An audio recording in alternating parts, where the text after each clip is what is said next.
ఓం శ్రీ సాయినాథాయ నమః. ఈరోజు బాబా మనకు చూపించబోతున్న ఒక గొప్ప మార్గం. ప్రతిదీ నోటి దాకా వచ్చి పడిపోవటం,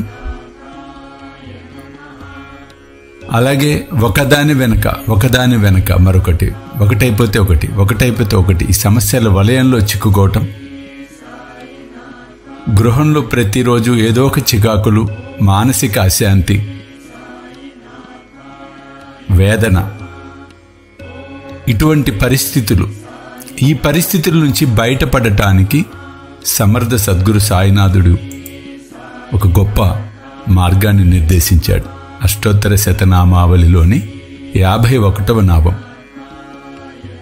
51వ నామం ఓం కర్మధ్వంసినే నమః. ఓం కర్మధ్వంసినే నమః.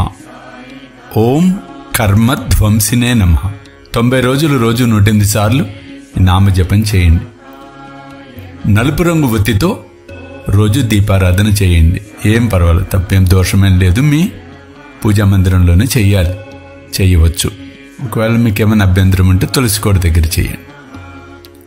అలాగే ప్రతి శనివారం, ఈ 90 రోజుల్లో వచ్చే ప్రతి శనివారము ఆవు కనిపిస్తే ఆవు లేదా కుక్క. ఆవుకైతే అరటిపండు తినిపించండి, కుక్కకైతే రొట్టె, బిస్కెట్ ఏదైనా సరే మీ చేతుల ద్వారా వేయండి. ఈ విధంగా చేసినట్లయితే వారానికే చాలా మార్పులతో, మానసిక ప్రశాంతతతో సంతోషంగా మీ జీవితాన్ని గడపగలుగుతారు. జై సాయినాథ్.